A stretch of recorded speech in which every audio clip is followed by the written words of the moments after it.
Ok, buenas tardes a todos, bienvenidos a los docentes y estudiantes que nos están acompañando en esta que es la segunda conferencia de la jornada académica Suelo como fuente de nutrientes para las plantas. Hoy tengo el gusto de presentarles a nuestra ponente, la doctora Lucy Mora Palomino. La doctora Lucy nació en Cali, Colombia. Ella es ingeniera agrícola por la Universidad del Valle y la Universidad de Colombia Palmira en 1992 y maestra en ciencias con especialidad en edafología por la UNAM, la Universidad Autónoma de México. En 2005 obtuvo su doctorado en ciencias de la tierra por la UNAM también, por sus investigaciones sobre los efectos de la depositación ácida sobre acrisoles del sur de México. Actualmente ella labora como técnica académica titular C en el Instituto de Geología y coordina el laboratorio de edafología ambiental. También es docente de la Facultad de Ciencias y el posgrado en Ciencias de la Tierra, ambos en la UNAM, y es miembro del Sistema Nacional de Investigadores Nivel 1. Su trabajo como técnica académica se enfoca en la instrumentación de equipo para monitorear tanto propiedades químicas y físicas del suelo, así como la calidad del agua. También en la estandarización de métodos analíticos utilizados en estudios de muestras ambientales, particularmente muestras de suelo y agua, y es especialista en el manejo de varias técnicas analíticas. También contribuyó a la implementación y acreditación de un sistema de gestión de calidad conforme a normas internacionales ISO 9001-2015 e ISO 1702-2017 para métodos de análisis de suelo en el mismo laboratorio de edafología experimental de la ANGEM. Y bueno, su producción científica consta de varios artículos en revistas indexadas, en memorias y capítulos en libros, 4 informes técnicos, 2 guías de campo y más de 45 presentaciones en congresos tanto nacionales como internacionales. Y ha publicado varios artículos de divulgación y participado como conferencista invitada en diversos foros nacionales e internacionales. Entonces, bueno, sin más preámbulo, le damos la bienvenida, doctora, adelante y muchas gracias por haber aceptado presentar esta plática el día de hoy. Hola, buenas tardes.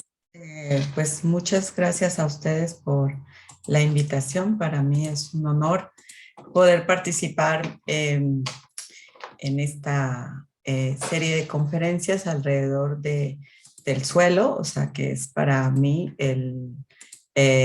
pues el objeto de trabajo, pero también lo considero como mi objeto de pasión, ¿no? O sea, aquí invierto horas de trabajo y invierto también pues horas de convivencia, ¿no? Y bueno, pues yo creo que me anunciaron con otro título, pero sin embargo, en ningún momento los voy a decepcionar con lo que anunciaron sobre los suelos como fuente de nutriente. Yo lo preparé con este título, pues un poco tratando de hacer una continuidad a la exposición de la semana pasada, que fue los servicios ecosistémicos de los suelos. Entonces, la plática la armé pues igual llenando como contenidos. El primero vamos a hacer unas definiciones generales sobre el suelo, que es un poco reforzar lo que nosotros vamos a ir hablando. Siempre tenemos que hablar del protagonista, como lo decía el doctor Galicia la semana pasada. Luego vamos a revisar un poco de conceptos alrededor de los procesos del suelo y finalmente vamos a hablar de métodos para conocer el suelo, ¿no? Entonces esas son las tres cosas que vamos a hablar y siempre pues información que nos permite entender mucho más lo que es el pues para no dar más largas, Empezamos con esta definición, una de múltiples definiciones alrededor del suelo. Pues yo pongo aquí que el suelo ocurre en la superficie de la Tierra, se ubica en la superficie de la Tierra. Este compartimento ocupa un espacio y se caracteriza porque tiene uno o varios horizontes. Estos horizontes son resultado de procesos de adición, transformación de la materia y la energía, y también pérdida de energía. Y bueno, aquí englobo pues todo, sin embargo es algo muy sintético y más que como pensar en esta definición, yo los quiero como aterrizar en esta parte en donde cierto grupo de científicos mencionan que ya que el suelo ocurre en la superficie de la Tierra y que además es esta capa delgada, pues es la piel de la Tierra y en ese sentido es la geoderma, pero también es esta capa que a todos nos debe importar, ya que el hombre vive sobre él y sobre ella pues desarrollamos nuestra vida, ¿no? Entonces, eso es como lo primero que quiero mencionar sobre el suelo. Luego, otras cosas que me gustaría decir es, bueno, cómo se forma el suelo. Dijimos que requiere, o sea, que es la transformación de la materia. ¿Qué materia? Pues es la materia inorgánica, como la roca, y también la materia orgánica, como las vegetales y la vegetación y los residuos de los seres vivos, ¿no? Ambos sufren transformación y en el argot de la ciencia de las tierras decimos que estas transformaciones se refieren específicamente a intemperismo que se deben ya sea a energía térmica, gravitacional, orogénica o antrópica. En esta materia inorgánica, que son las rocas de diferente tamaño, pues por esta energía se transforman a partículas más pequeñas que llegan a tamaños de arena, limo, y por procesos químicos o físico-químicos llegan a transformarse a otras formas como son óxidos y arcillas. Por su parte, la vegetación también sufre intemperismo, podríamos decir que es intemperismo biológico, que da como resultado la transformación de toda la biomasa a compuestos húmicos. Y bueno, pues, ¿qué podemos decir de que estos materiales intemperizados, como son los compuestos húmicos y las arcillas, se requieren para que se forme un segundo nivel de organización que nosotros conocemos como agregados, ¿no? Los agregados son un segundo nivel de organización después de las partículas del suelo que dan lugar a la estructura y esta estructura conforma los diferentes horizontes. Se requiere eso para que se forme un suelo, o sea, y en ese sentido, por eso ustedes pueden haber escuchado esto de que se requiere más de 400 años para formar un centímetro de suelo porque requerimos que se lleve a cabo todos estos procesos. Si no se llevan a cabo todos estos procesos, pues el suelo no se forma.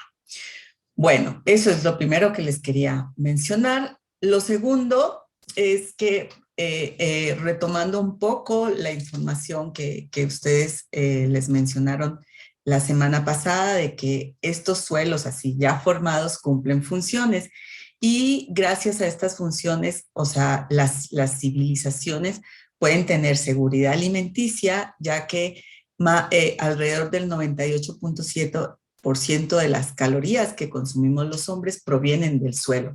Por otro lado, se estima que en el suelo se almacenan 17,000 kilómetros cúbicos de agua que llegan desde la atmósfera y con eso pues los seres humanos podemos proveernos de agua. También sabemos que en el suelo se almacena más carbono orgánico que la vegetación y esta es una de las razones por las cuales el suelo contribuye al abatimiento del cambio climático. También sabemos que, pues, que en el suelo crecen plantas y muchas de estas sirven para producir energía. Entonces, con esto tenemos seguridad energética.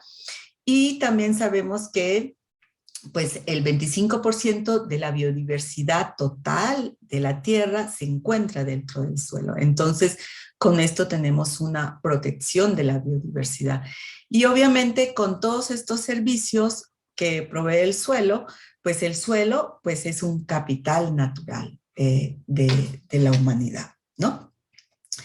Bueno, entonces, esto es como para ir como viendo por qué nosotros somos tan apasionados del estudio de este compartimento. Regresamos a esta parte de conceptos básicos. Les comenté que pues para que se forme un suelo necesito una parte inorgánica y otra parte orgánica.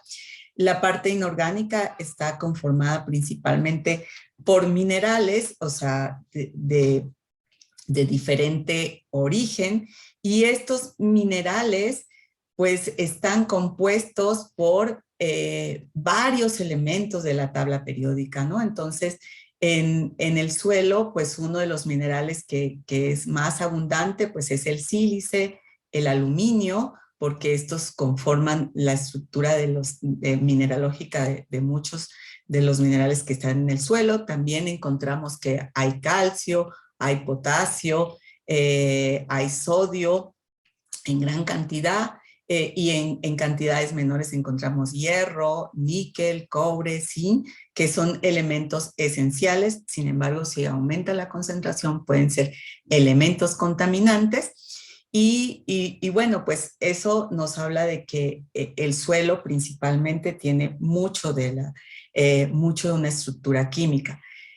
Si vemos la parte orgánica, pues los compuestos orgánicos están conformados por carbono, nitrógeno, oxígeno, fósforo y azufre, ¿no? Y entonces, pues estos ayudan a complementar pues esta lista de la tabla periódica, y por lo tanto, pues lo que sucede en el suelo son varias reacciones químicas. Bueno, también el suelo tiene agua, y es una de las razones por las cuales uno de los principales procesos, por ejemplo, de provisión de alimentos, están dados por las reacciones químicas. Y pues también sabemos que el suelo pues proviene de residuos de organismos vivos, pero también es el hábitat de muchos organismos vivos, ¿no? Entonces, con esto quiero mencionar que pues el suelo es un lugar de transformaciones químicas, y esa es la razón por la cual las ciencias básicas como la química es una ciencia importante para entender los suelos, ¿no? Y bueno, ligándolo a esto de las funciones del suelo, pues yo digo que para cumplir la función de soporte y provisión de alimentos, en el suelo se tienen que llevar a cabo reacciones químicas de ambos compuestos orgánicos e inorgánicos. Esa es la forma en que los suelos pueden cumplir esta función. Y aquí presento dos ejemplos. Un ejemplo es el intemperismo de los minerales, y bueno, sin tratar de ser muy pesada, pues yo aquí pongo una reacción química en donde un feldespato potásico que reacciona con el agua puede dar lugar a un ácido aluminiosilícico, y ya sea iones de potasio y hidroxilos o una sal de hidróxido de potasio, pero esta sal es fácilmente soluble, y esta es la que va a permitir que las plantas crezcan, porque en esta forma, ya sea en forma de sal o en forma de iones, los suelos pueden proveer nutrientes para las plantas. Esa es una estrategia que tienen los suelos para cumplir esta función de soporte y provisión de alimentos. Otra estrategia que tienen los suelos para proporcionar nutrimentos a las plantas es la estrategia de almacenamiento de nutrientes. ¿Cómo la llevan a cabo? Pues en este camino de intemperismo, pues este camino puede seguir y al final formar una arcilla. Y entonces sabemos que las arcillas,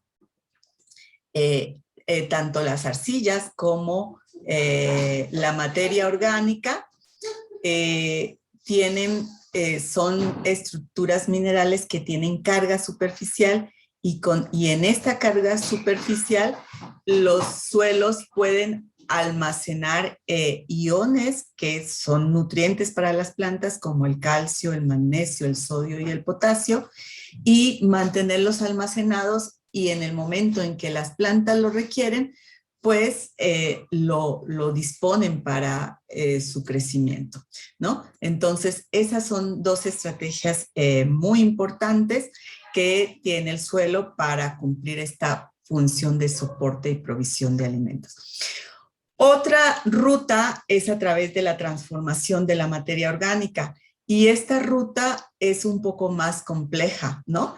Yo la puedo resumir de que lo que hacen los organismos primero es fraccionar la materia orgánica en tamaños más pequeños y a partir de eso, pues llevar a cabo procesos de oxidación, o sea, por respiración microbiana. En esta primera etapa, llevan los procesos de respiración microbiana y lo que hacen es que liberan carbono.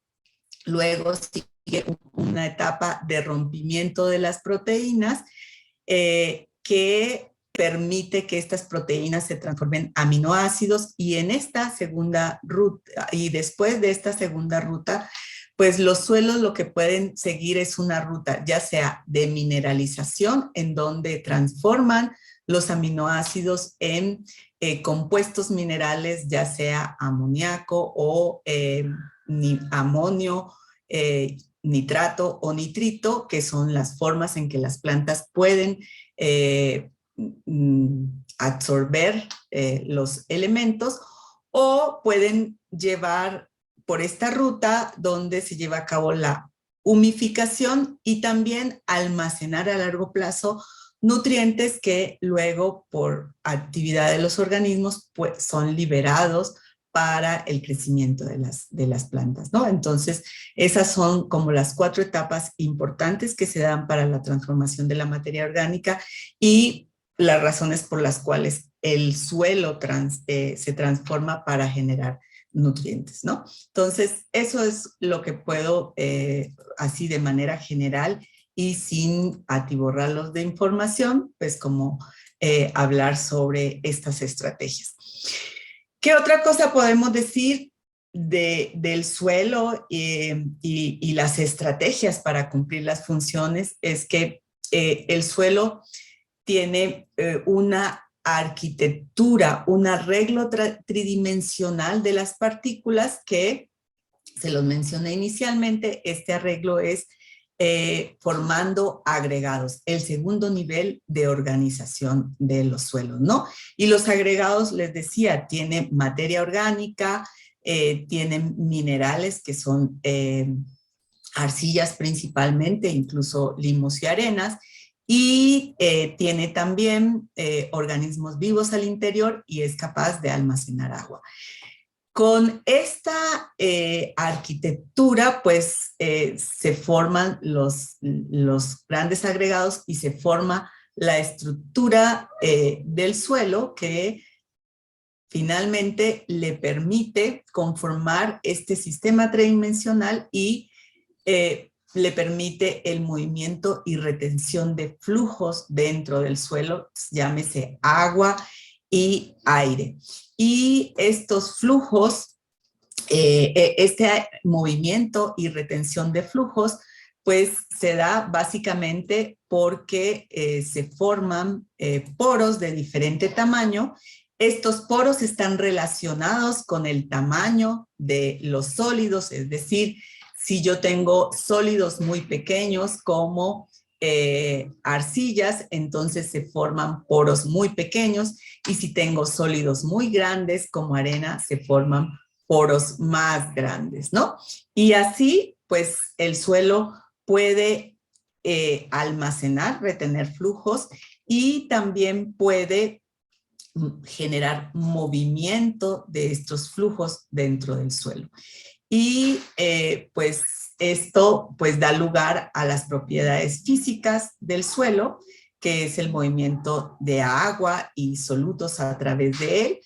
Y bueno, como encontramos poros de diferente tamaño, pues entonces podemos encontrar pues capacidades de almacenamiento, de retención fuerte o de almacenamiento temporal, o incluso poros grandes que permiten el movimiento rápido a través del suelo.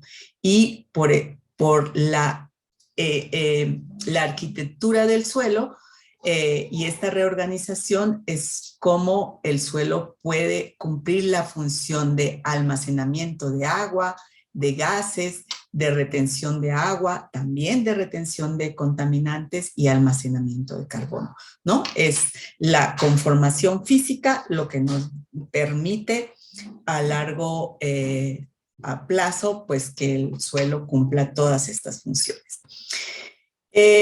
Por otro lado, hemos dicho que en el suelo pues es el hábitat para los organismos, ¿no? Y entonces, gracias a que en el suelo viven gran cantidad de organismos, pues el suelo puede cumplir esta función de albergar gran diversidad, captura de carbono, y la presencia de estos organismos nos permite la regulación de los ciclos biogeoquímicos dentro del suelo, ¿no? Entonces aquí podemos ver que, bueno, ya saben este dato, que en una cucharada de suelo, viven más organismos que personas sobre la Tierra. Y bueno, ¿de qué organismos hablamos? Pues hablamos organismos de diferente tamaño, macro, meso y micro, que tienen diferente abundancia, y que además, pues estos organismos se organizan en diferentes esferas, y cada una de estas esferas tiene un papel o una función dentro del suelo. Y entonces hablamos de la detritosfera, ¿no? Que es donde corresponden a los hongos, bacterias y protozoos, que se encargan de descomponer los restos orgánicos y son los que nos ayudan al ciclaje de los nutrientes.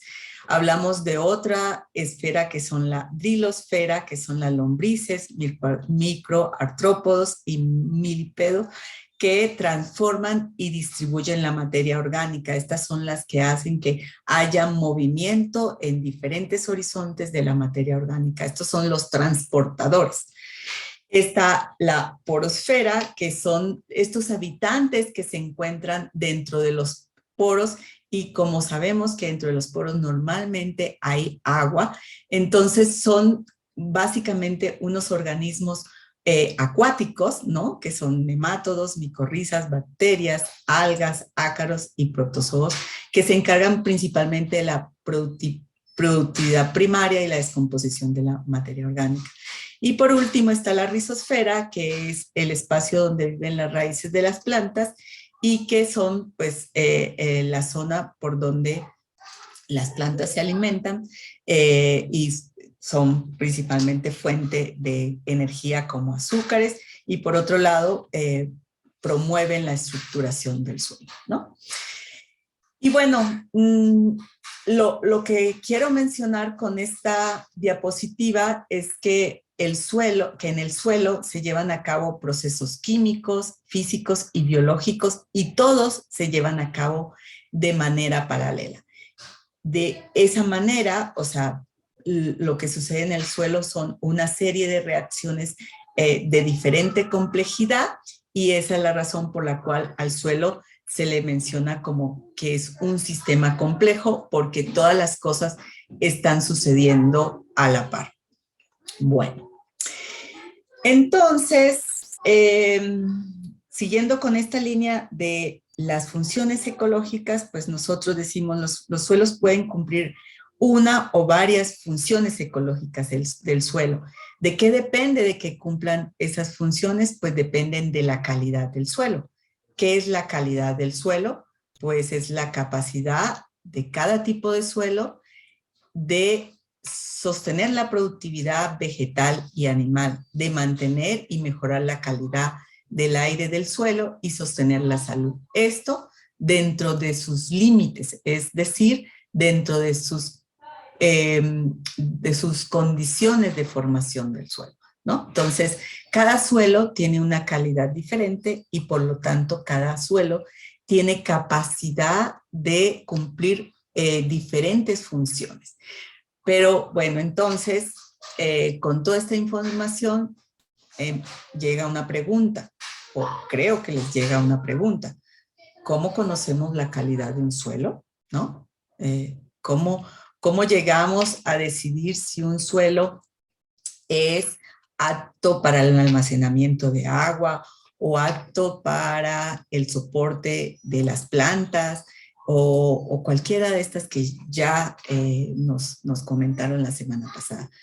Pues entonces la respuesta, pues ya la tengo ahí puesta, ¿no? Pues necesitamos conocer las propiedades del suelo.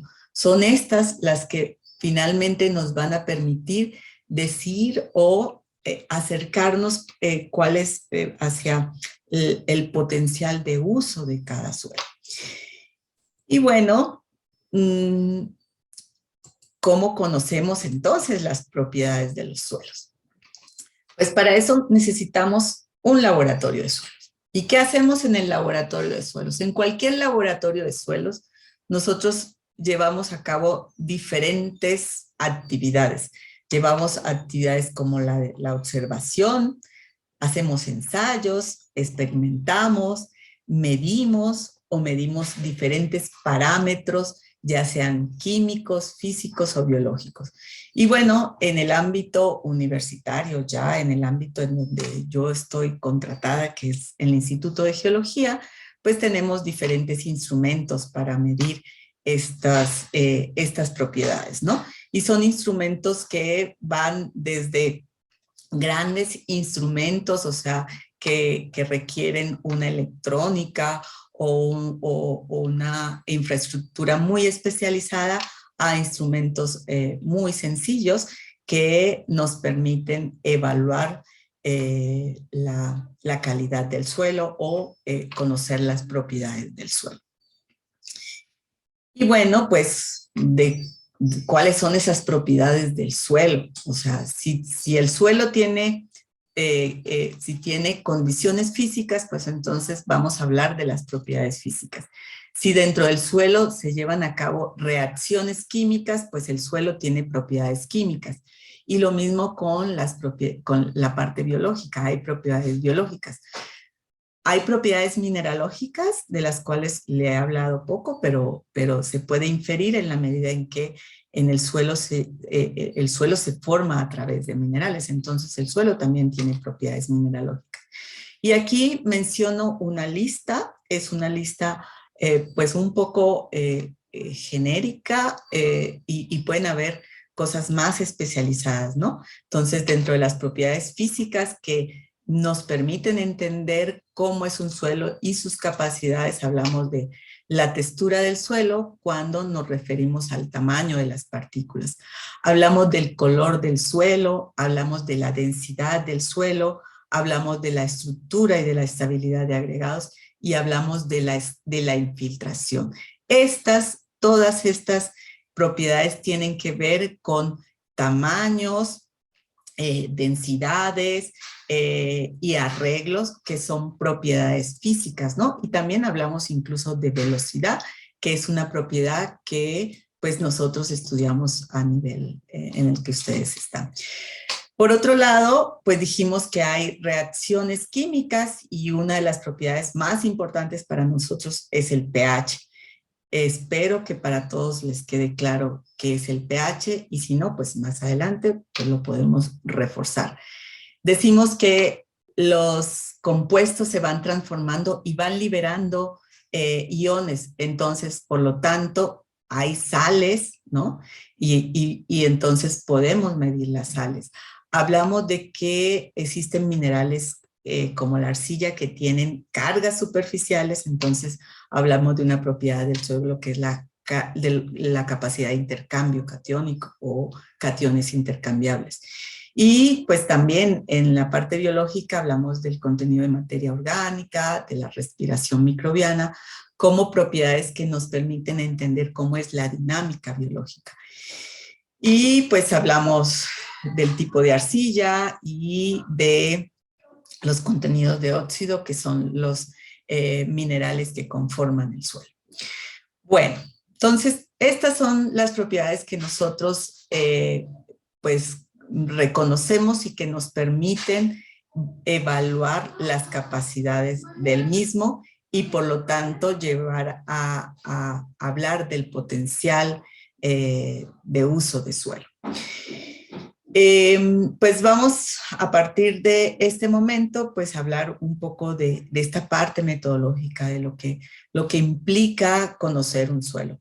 La primera parte que implica conocer el suelo es reconocerlo en su sitio, en su lugar de origen, ¿no? Entonces, un aspecto muy importante es lo que hacemos en los laboratorios de suelo, pero desde el campo, que es el reconocimiento de los suelos y sus horizontes.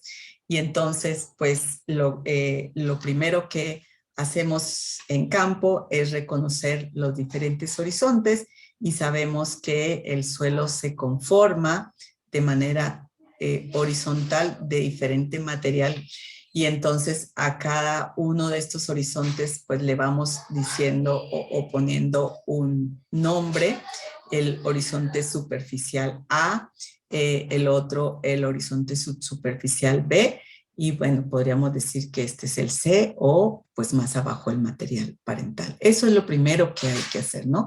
Reconocer los horizontes en el campo y con esto pues reconocemos que los suelos son diferentes en cada sitio porque, como lo mencionaron en la conferencia pasada, los suelos resultan de la interacción de los factores formadores del suelo. Y entonces, este resultado son, pues, suelos con diferentes horizontes, con diferentes características. Eso es lo primero que hay que hacer, reconocer cuál es nuestro protagonista en este ejercicio. La siguiente parte es la toma de muestras y la toma de muestras pues depende siempre de los objetivos que queremos conocer. ¿Queremos conocer la parte superficial del suelo o queremos conocer los cambios a profundidad y ver pues cómo cambia la materia a profundidad? Entonces se hacen diferentes preguntas y por eso pues los muestreos son diferentes, ¿no? Entonces esa es la primera parte de un laboratorio de suelos. Como el suelo es un compartimento invisible, o sea, es una de las dificultades en las cuales nosotros como edafólogos nos enfrentamos. Entonces, pues hoy en día, por suerte, hay otras estrategias más allá de abrir la calicata o el perfil de suelo. Entonces, hoy en día ya tenemos diferentes museos de suelo o colecciones de monolitos de suelo, como se muestra aquí con el Museo de Monolitos del Suelo del Colegio de Postgraduados de Chapingo, en donde ahí podemos reconocer los suelos de México, ¿no? Principalmente, y reconocer estas diferencias. Y entonces esta fotografía pues es muy bonita porque justamente en él inmediatamente ubicamos que los suelos no son iguales y por eso pues tienen capacidades diferentes, ¿no? Y bueno, pues estos son ejemplos y pues hoy que tenemos pues limitaciones de lo presencial, de ir a campo, pues contamos con el Museo Virtual de la ISRI. Es un museo que está, o sea, físicamente está en Holanda, pero podemos hacer viajes virtuales e ir ubicando cómo se distribuye esta piel de la tierra a lo largo de toda su superficie, ¿no? Entonces esa es una estrategia que nos permite como superar pues la invisibilidad que tenemos de este compartimento. Y otra estrategia que el año pasado se construyó con el Terramóvil, con los colegas del Terramóvil, es formar juegos y entonces se propuso un juego que se llama Edafoyenga. Este juego está propuesto con la construcción a partir del juego que ustedes ya conocen, que es el Jenga. Entonces, representar los horizontes del suelo y sus propiedades, ¿no? Entonces, ¿cómo jugar?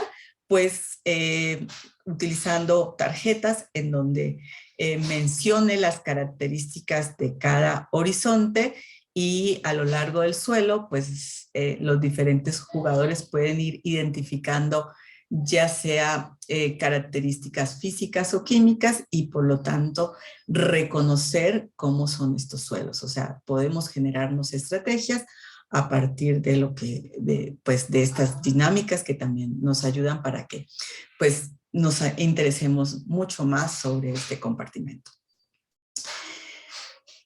Y entonces, bueno, o sea, yo entiendo que pues muchos de ustedes no están o no tienen a mano pues toda la instrumentación y todos los recursos para poder estudiar los suelos, ¿no? Entonces, aquí lo que yo propongo es como diferentes actividades que nos permiten acercarnos, ir conociéndonos lentamente a este compartimiento invisible. Entonces digo, mi propuesta aquí es mostrar diferentes actividades que nos van acercando a este conocimiento, ¿no?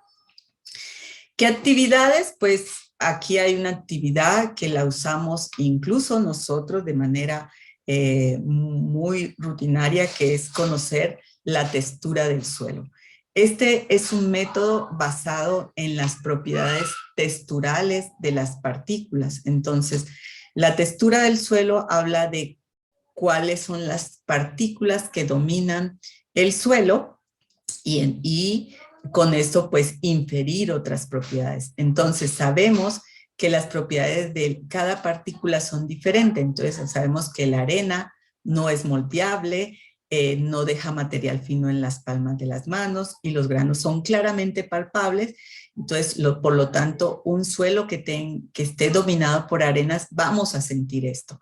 Si dominan los limos, entonces van a ser poco moldeables, hay una sensación de harina y las superficies de los dedos pueden, la sensación cuando palpamos estos materiales entre el dedo índice y el pulgar, pues nos van a dar una sensación áspera, no tanto como las arenas, pero sí un poco áspera. Y bueno, pues otra propiedad es que estos materiales no se agrietan al presionarlo, y pues también nos va a permitir identificar. Las arcillas son las partículas más chiquititas del suelo. Tienen este tamaño, perdón, aquí faltó ponerle milímetros, ¿no? 0.002 milímetros.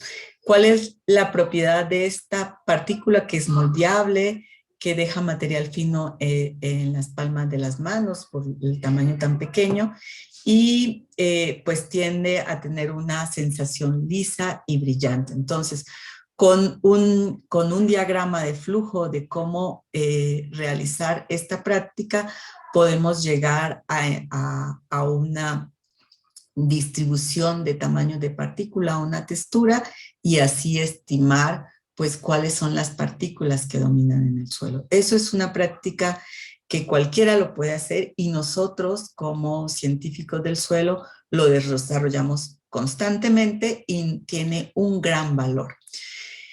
Otra práctica que hacemos, o sea, a diferente nivel, ya menos, o sea, a nivel de cuantificación de manera más exacta, es esta de la prueba de botella o jarras de Manson.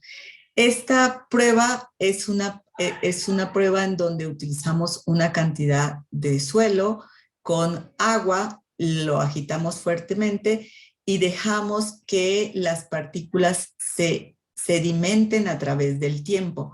¿Cómo se van a sedimentar? Pues la sedimentación se lleva a cabo a partir del principio de sedimentación, o sea, la ley de Stock, en donde establece que las partículas se mueven hacia abajo gracias a la gravedad, pero también la velocidad va a depender de la densidad de las partículas y va a depender del tamaño de las partículas.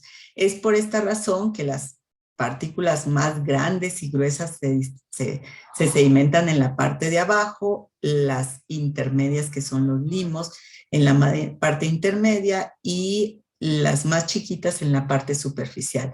Y si nosotros hacemos una medición de estas alturas, podemos establecer un porcentaje de las partículas, y con eso también conocer el tamaño de las partículas, ¿no? También podemos llegar a un triángulo textural de los suelos y conocer la distribución. Y bueno, ¿por qué nos importa la textura del suelo? Pues porque la textura del suelo tiene que ver con propiedades químicas y propiedades biológicas, y entonces pues nos da información indirecta de cómo se mueve el agua, cómo se comporta el suelo frente a presiones externas, y si tenemos mucha arcilla, pues vamos a entender un poco de lo que puede pasar desde el punto de vista químico, ¿no? Entonces, esta es una propiedad que la podemos conocer fácilmente sin muchos requerimientos. La siguiente propiedad física que también podemos conocer es el color, ¿no? El color, pues, es algo que todos lo vemos porque, pues, nosotros recibimos en nuestro ojo es uno de los grandes detectores del color, porque recibimos el reflejo de la luz que pasa o que se refleja en una superficie, ¿no? Entonces, el color lo podemos adquirir ya sea teniendo tablas Munsell, que son tablas en donde tienen los principales colores del suelo, y a los cuales se les ha asignado claves, en donde la primera parte de esta clave se requiere al matiz, o sea, al tono, el color que nosotros vemos, si lo vemos café, rojo o verde, y estos dos otros valores tienen que ver con la saturación y la intensidad del color, ¿no? Entonces, esta es una forma, pero seguramente no tenemos esto, y hoy en día pues se está promoviendo el uso de las cámaras fotográficas, que seguro todos tenemos un celular, ¿no? Con una cámara, de hecho, usamos más la cámara que el celular, entonces las llamadas telefónicas. Entonces, estas cámaras también utilizan el mismo principio, ¿no? O sea, captan la luz reflejada de una superficie, y pues ya hay apps como este app, en donde nos permite hacer el reconocimiento del color y llegar a claves parecidas, ¿no? ¿Por qué nos importa el color? El color es una variable del suelo que por un lado nos habla de la presencia de minerales, y sobre todo los minerales de hierro y aluminio. Y por otro lado nos habla de la presencia del contenido de materia orgánica. Entonces sabemos que si el color tiende a ser más negro, gris o negro, es porque hay aumento del contenido de carbono. Por otro lado, si el color es más rojizo, es porque tenemos óxidos de hierro que están en condiciones de oxidación, o sea que hay mucho oxígeno. Y si al contrario tenemos colores más grises o verdosos, es porque tenemos condiciones de hierro reducido. Entonces, con estos tipos de coloraciones podemos entender condiciones en donde el suelo está. Entonces podemos saber un poco si el agua se mueve rápidamente o no se mueve rápidamente, y entonces pues ya podemos inferir también como condiciones que hay dentro del suelo y dinámica de flujos en el suelo. Y obviamente, pues si tenemos oxidación, reducción o incluso colores muy oscuros, pues sabemos qué tanto se han transformado los minerales del suelo. Para eso, pues utilizamos el color como un referente, pues de calidad del suelo, ¿no? Eso es importante. La infiltración, o sea, dijimos que el movimiento de agua pues es importante porque nos permite reconocer el suelo como que es capaz de regular inundaciones o regular flujos. Y entonces, ¿cómo regula? Pues a partir de este movimiento. Y pues una de las propiedades que analizamos en el laboratorio es la velocidad de infiltración del suelo con equipos como los que muestro aquí, pero pues esta es otra práctica que también podemos llevar a cabo en cualquier momento en donde calculamos la velocidad, ¿no? Velocidad entendida como la distancia sobre el tiempo, pero ¿y la velocidad de qué? Entonces tenemos, como se muestra esta gráfica, una cantidad de suelo a la cual le adicionamos una lámina de agua y lo que vamos a medir es la distancia que recorre esta lámina de agua a través del suelo en un tiempo determinado. Entonces, así pues obtenemos estas dos variables, esta distancia y bueno, obviamente vamos a tener un reloj para poder medir la distancia. Y si tenemos diferentes suelos, podemos pues comparar entre ellos.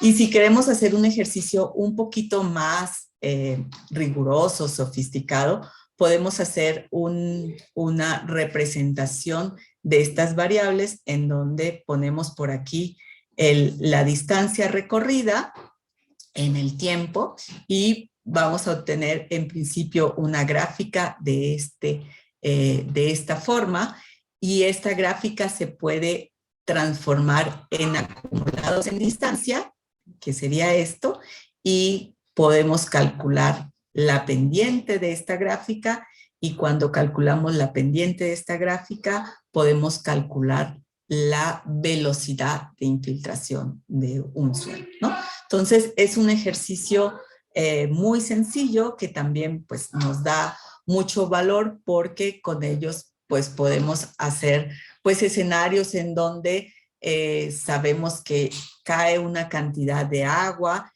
y se infiltra a una velocidad y con esto sabemos si el suelo tiene capacidad o no de infiltrar todo el agua que le llega a él. Bueno. Entonces, hasta aquí, pues he nombrado una lista de propiedades físicas del suelo que nos permiten entender cómo se comporta el mismo. Vamos a hablar de otras propiedades que están más relacionadas con lo biológico y lo químico, y entre ellas, pues dijimos que la materia orgánica es una fuente de nutrientes. Entonces, nos interesa saber si el suelo tiene mucha materia orgánica como un potencial de provisión de nutrientes para el suelo y sabemos que la materia orgánica se puede degradar, o sea, y entonces cuando se degrada generalmente libera CO2, ¿no? Y este es un proceso que se da de manera natural en el tiempo. La degradación va liberando poco a poco CO2. Entonces, lo que hacemos nosotros es utilizamos un oxidante fuerte, que en este caso es el peróxido de oxígeno o agua oxigenada, como ustedes la quieran ver, y sería pues como un oxidante fuerte y provocamos esta reacción de liberación de CO2. Y en este sentido, pues las muestras que tienen un burbujeo muy fuerte porque hay mucha liberación de CO2, pues nos hablan de que tienen mayor contenido de materia orgánica. Y entonces es una prueba muy sencilla que nos acerca a conocer la cantidad de nutrientes del suelo.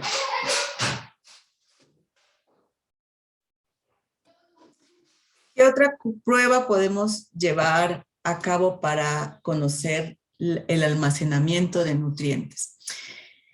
El almacenamiento de nutrientes en el suelo pues está relacionado con la cantidad de partículas de humos que está en la materia orgánica y las arcillas. Estas dos partículas tienen una propiedad que son partículas que están cargadas en la superficie, son superficies cargadas positiva y negativamente. Y esta carga lo que le permite es retener iones del medio, y entre ellos pues son iones como el calcio, magnesio, sodio y potasio, que son iones que representan nutrientes del suelo para las plantas, ¿no? Estos están retenidos por atracción electrostática. ¿Qué significa esto? Pues que no es una atracción demasiado fuerte, y a razón de eso, esta atracción puede ser irreversible. Entonces, es por la cual nosotros decimos que estas partículas tienen intercambio iónico, se pueden intercambiar, saturar con diferentes iones o desaturar, dependiendo de la concentración principalmente. Entonces, para poder conocer el almacenamiento de nutrientes, podemos utilizar una solución de sulfato de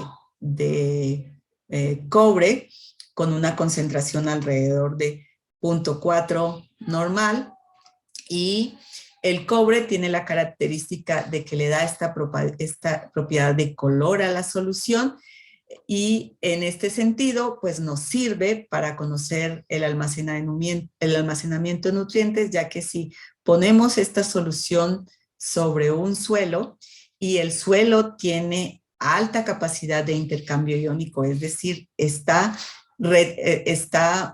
saturado con nutrientes, entonces se va a generar el intercambio. Entra el cobre a este lugar, a la superficie de las partículas, y salen los nutrientes, ¿no? Entonces, si esto sucede, esta solución cuando pasa a través del suelo, pues sale incolora porque retiene el compuesto que da coloración, ¿no?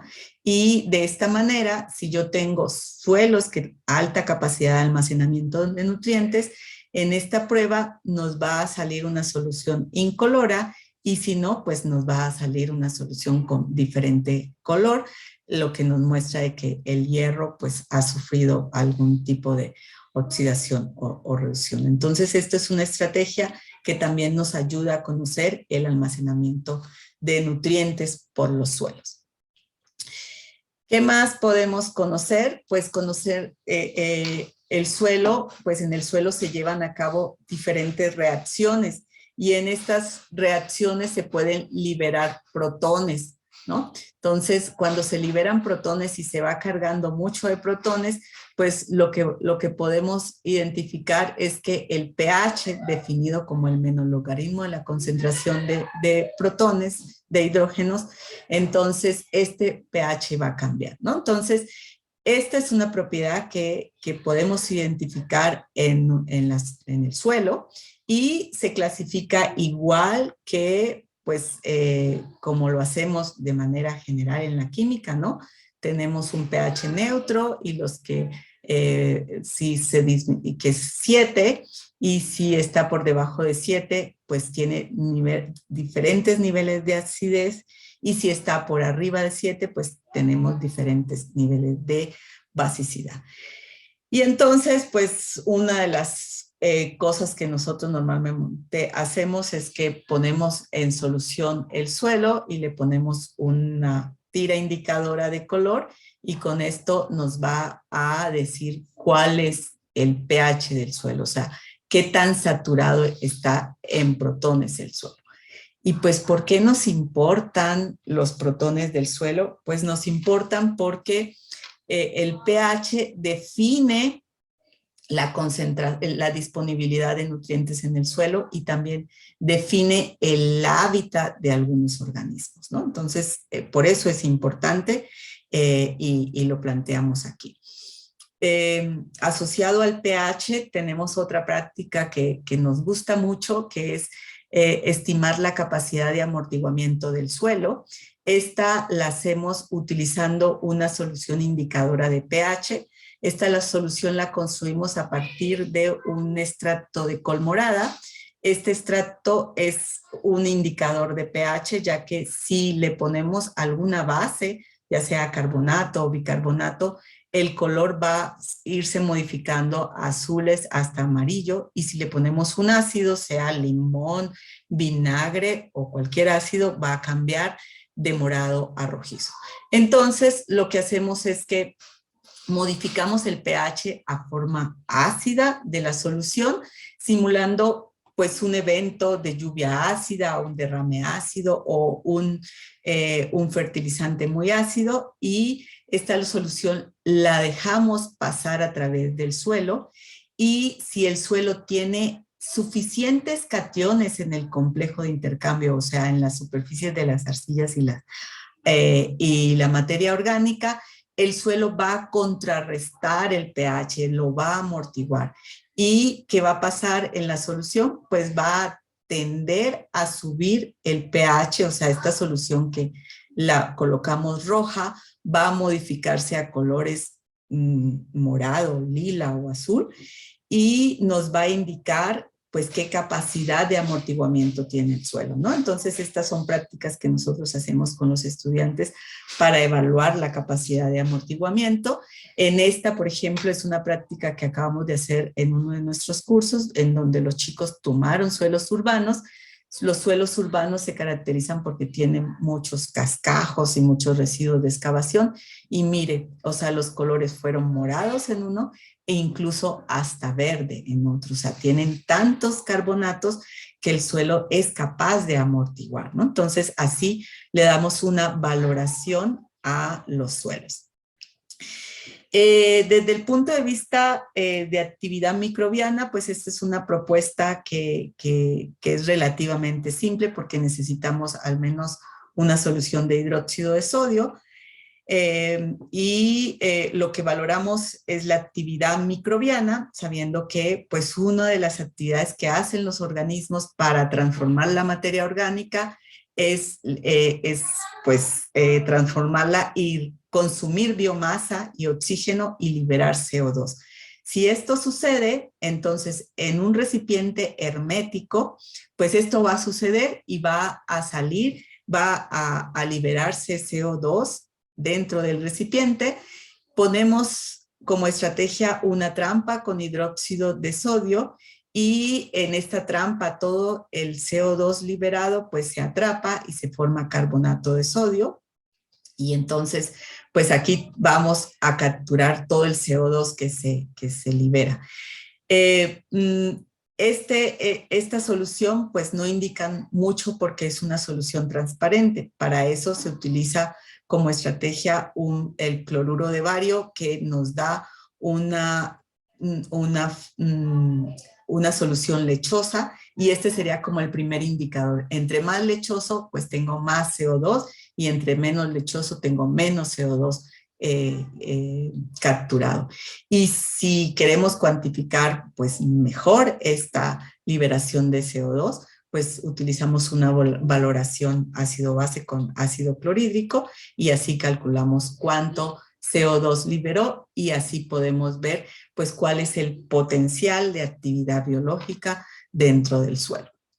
Y finalmente, pues propongo esta de la diversidad del suelo, que es algo que hacemos poco, pero lo hemos hecho algunas ocasiones, que es identificar los macroorganismos del suelo. Para eso, pues sacamos un volumen de suelo determinado, y en este volumen de suelo identificamos principalmente los macroorganismos, y con esto podemos hacer un aislamiento, conteo e índice de biodiversidad. Y bueno, pues esto nos da un indicador de la salud del suelo, y pues con esto podemos también pensar qué tanta capacidad tiene de ciclaje de los nutrientes, ¿no? Bueno, pues estos son como muchos ejemplos, ¿no?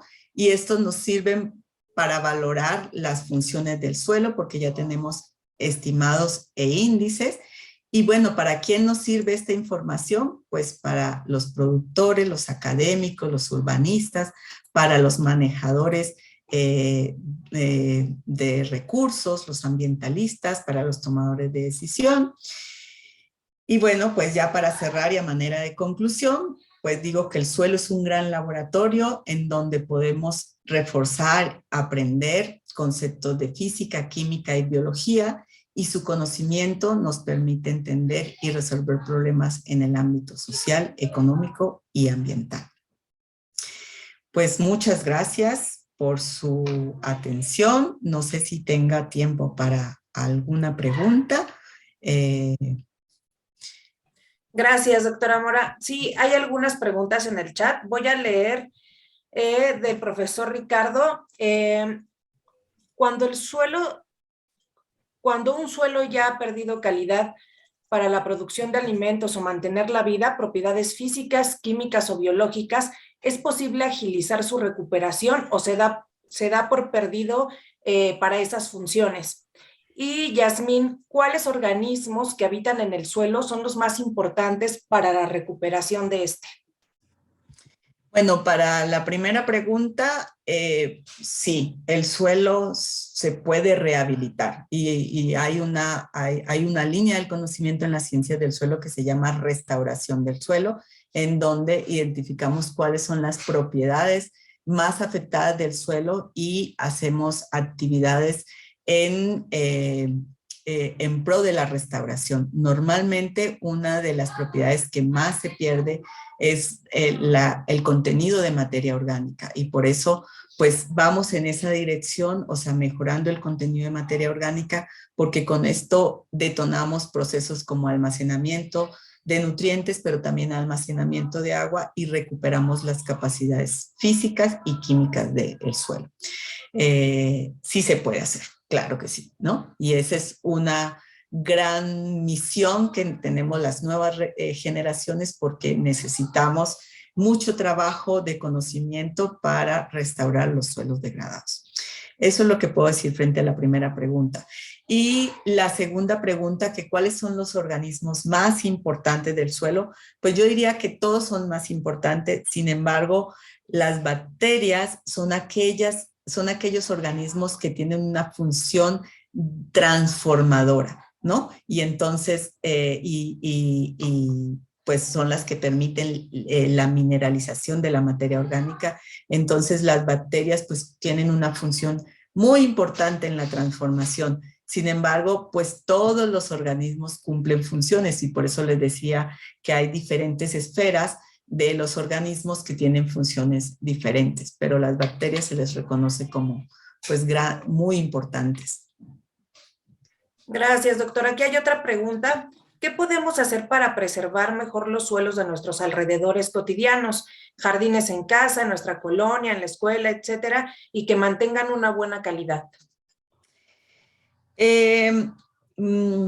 Pues podemos hacer mucho, ¿no? Entonces, pero lo primero que yo diría es que una de las actividades más importantes en la conservación del suelo es la conservación de la vegetación, porque la vegetación, bueno, se nutre del suelo, pero a la vez nutre el suelo, ¿no? O sea, la materia orgánica regresa al suelo y le permite el mantenimiento de sus condiciones físicas y químicas. Entonces, tener la vegetación sobre el suelo, pues nos va a garantizar la conservación del mismo. Gracias. Aquí, Miguel Esquivel, ¿a qué distancia se deben tomar las muestras en un predio de 3 hectáreas? ¿Para qué? Siempre la pregunta es ¿para qué? El muestreo siempre depende de qué. O sea, normalmente, o sea, si queremos hacer una caracterización general, lo que tenemos que hacer es una muestra compuesta, una muestra que represente las 3 hectáreas. Entonces, entre más números de submuestras tengamos, vamos a tener una mejor representación de esas 3 hectáreas. Eso sí queremos caracterizarlo. Ahora, pues se hablan de números, alrededor de 16 submuestras en todo el área para poder al menos contener la mayor variabilidad, pero esto es un número que puede aumentar o disminuir dependiendo de las características de cada sitio. Muchas gracias. Y por último, ¿qué tan importante es el llevar a cabo la rotación de cultivos para no perder los diferentes nutrientes? ¿Hay alguna secuencia de cultivos recomendada? Es muy importante, la rotación de cultivos es súper importante. ¿Por qué? Porque cada cultivo demanda un nutriente diferente. Entonces, por ejemplo, los cultivos que producen hojas demandan mucho nitrógeno, entonces van a absorber, van a extraer del suelo el nitrógeno, ¿no? Entonces, mm, eso significa que después de un cultivo de estos, el suelo va a quedar agotado de nitrógeno. Y por lo tanto, lo que tenemos que hacer después es pues sembrar una planta que no demande tanto nitrógeno, que pueda ser una planta que al contrario fije nitrógeno y que demande otros elementos como el fósforo o el potasio, ¿no? Entonces, se requiere eso. ¿Cuál es la recomendada? Pues yo sí no puedo recomendar porque la producción agrícola depende del sitio, ¿no? Entonces depende de la misma calidad del suelo y las mismas condiciones y las condiciones atmosféricas, si tengo agua, si no tengo agua. Entonces, más bien, pues hay que referirse a cuáles son los cultivos más más utilizados en cada zona y pues, pues usarlo, ¿no? Aquí hice un ejemplo en la milpa y hacia allá iba, ¿no? O sea, la milpa es justamente esta asociación de cultivos en donde uno de ellos demanda nitrógeno, pero el otro fija nitrógeno y entonces así se mantiene como un equilibrio entre la demanda de nutrientes. Ok, muchas gracias, doctora Mora. Y bueno, aquí mensajes de agradecimiento, ¿no? Que son temas que se ven en el programa de Química 2, en la primera unidad del programa de Biología, de Química, perdón, y en Biología, bueno, que también está muy presente en el tema de ciclos biogeoquímicos. Le agradecemos mucho, le agradecemos a los profesores y a los alumnos que estuvieron presentes durante la jornada y pues los estamos viendo durante estos ciclos de conferencias. Muchísimas gracias. Muchas gracias.